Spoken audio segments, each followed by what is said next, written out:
we have talked ad nauseum about Jey Uso and how this feud just seemingly is going nowhere. And we're getting the same thing over and over and over. Well, Jared, tonight was the fire lit in this story. This image, if you're watching on YouTube, if you're only listening on podcast, please head over to the YouTube channel. Check out exactly what we're talking about.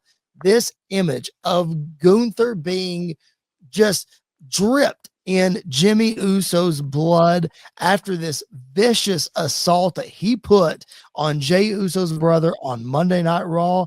Jared, this is exactly what we needed. Andy called it last week that Gunther just needed to obliterate Jimmy Uso, and it happened tonight on Raw. I was stoked when this one went down. Red equals green, man. Red equals green. They really wanted to put a lot of match to this whole thing, throw it on the fire, throw some more logs on the old furnace. That's what they did, man, because, I mean, Jay's brother split wide open from head to toe, wearing the old crimson mask, and then Gunther does what's awesome, man. He takes that blood and he wipes it on himself like a war paint of some kind. I mean, it was just awesome.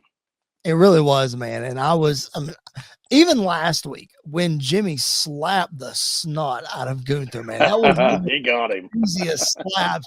Like, I was all in for it. I'm like, okay, yes, this is what we need. And then tonight, man, really just took it to another level.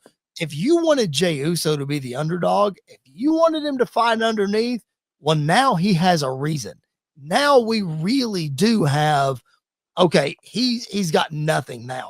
Okay, he finally recruited his brother. All right, everything is right in the world. Nope. Gunther takes him out. Jay's by himself again.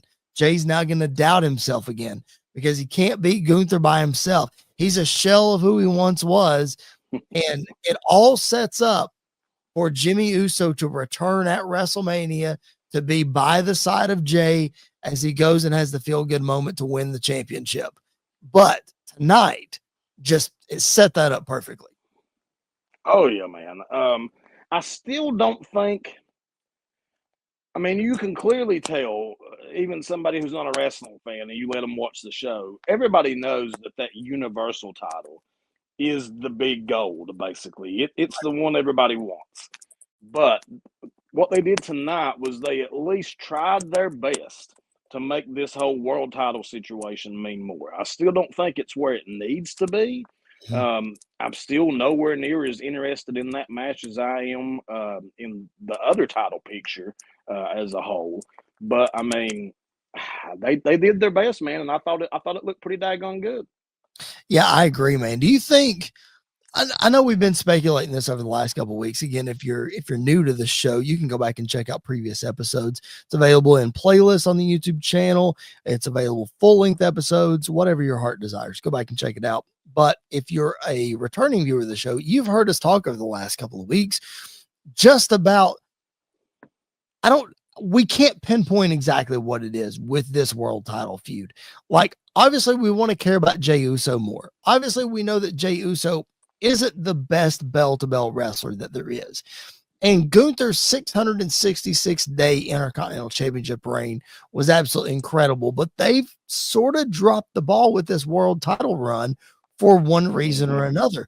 So, Jared, do you think, can you pinpoint what the issue is with the world title right now? Or do you think it's a perfect storm of exactly what I just said, the combined Jey Uso with Gunther and with Cody feeling as important as he is? I honestly think that what makes the world title feel less than is that you have all the guys at the top that are all going after the Universal title. I mean, you need more people, just like we were talking about, how that you had Jey Uso and his merry band of jobbers is what you see coming out there to go up against Gunther. Nobody cares about these people. Right. Otis and whatever his friggin' name is. Just the people involved are not respectable enough that it's going to bring respect to the title that they're going after, which in this situation is the world championship title. Which is really interesting because Gunther prides himself on being the ring general and bringing pride to the mat and that kind of thing. I don't know. It's not getting it done. Do you think? I'm not saying he's got to beat and batter and bloody everybody every single week and paint their blood on his chest. But do you think if we saw more of what we're seeing, what we saw with Gunther tonight, if we saw more of that, would you be more invested? Because Seth Rollins brought this title to fruition a little over a year ago, year and a half ago now, I guess it was. And he ran with it all the way to WrestleMania 40 and did a great job with it.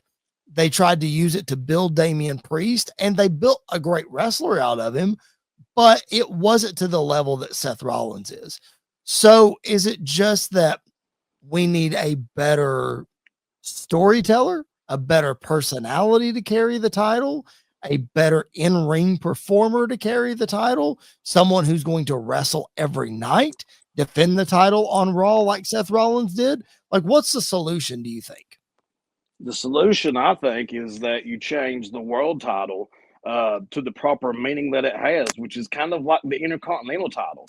I mean, if you have the world title, and supposedly we're supposed to believe that it's on the same level as the Universal title, so you're automatically going to take the two and compare them. There's no comparison. But Right. let's say we labeled it as the Intercontinental Championship, the working man's title. That's a whole lot easier to buy than, okay, well, we have this less than title. It almost makes it seem worthless in comparison to the Universal title. I don't know, man. I just think that they should stop trying to make it something that it's not. Right. Yeah, I get trying to build it up, and I get trying to have a workhorse title, as Seth Rollins called it. And I get trying to have a title for this brand, especially because it's on Netflix.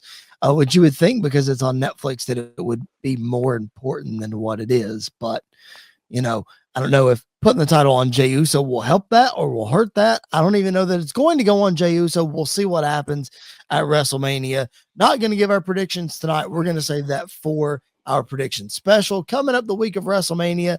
I think we're, what they say tonight, Jared, 19 days away from WrestleMania. So we're getting close. We're going to have a full week of content surrounding WrestleMania. So predictions and fun specials, all those kind of things. So just make sure that you keep it locked in right here. If you're listening on podcast, just make sure that you are following whatever platform you're on. And then, of course, subscribe on the YouTube channel.